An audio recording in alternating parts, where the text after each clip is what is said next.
Father Stanley Rother was a Catholic priest and missionary to Guatemala. He was murdered by a death squad, believed to be made up of right-wing extremists and elements of the Guatemalan Army back in July of 1981.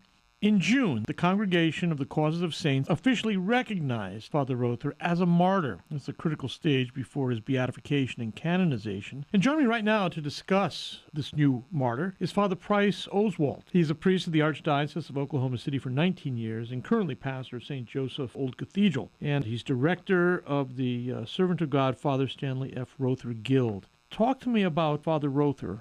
Father Rother was a simple farm boy raised in a small town called KofC, Oklahoma, which is about 20 miles west of Oklahoma City. He was born in March of 1935 to German immigrants. He had 4 siblings, so he grew up on a wheat farm in western Oklahoma and just did what every farm kid did. He went to the local parochial schools, served masses in his local parish, and no one really ever expected much out of Stanley. He was just an average kid doing average things. And in the same week, he and his sister Elizabeth Mary came to the parents and announced they had a vocation from God. And he wanted to go to the seminary, and she wanted to go to the religious sisters of the Doors of the Precious Blood of Jesus. I would love to know the antecedents to those decisions and how that worked out. Yeah, exactly, because no one expected either one of them to do that. And not telling each other they were going to do that, they both went to their parents and announced this decision they had made. Stanley wasn't a good student. And in fact, he kind of flunked out of 2 seminaries. Okay. He didn't have the skills necessary to survive. But the bishop here in Oklahoma believed in him and gave him every fighting chance he had, and he was ordained to the priesthood in May 25th, 1963. He served as associate pastor in several parishes, and at the time in the 1960s, Propagation of the Faith wanted to have dioceses serve in foreign countries. And so Stanley volunteered to go down in 1969. In 75, he became pastor, and he served from 75 until 1981 when he was killed.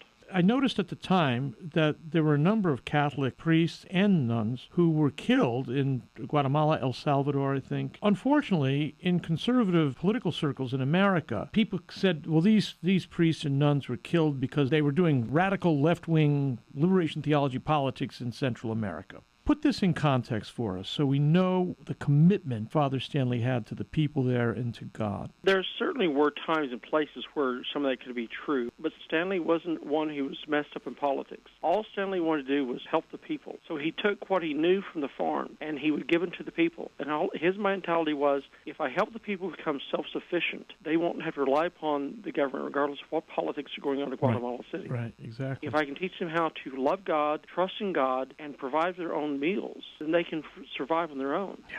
And so he just took the simplest of skills that he learned on the farm, and he started teaching them that. He established a hospital. He established a radio there in the mission to provide catechesis for the people. It wasn't priests and nuns. There were catechists being raped and pillaged and pulled off the streets. Wow. They were called the missing ones. Their bodies would be found later by the lakeside. Why was he considered such a threat? And why were these catechists considered such a threat? Because they were teaching the people that they didn't need to rely upon the government. Mostly, and that was a threat to the establishment of the government. The mentality is the government has to provide everything for you, and you need the government to subsist and to survive.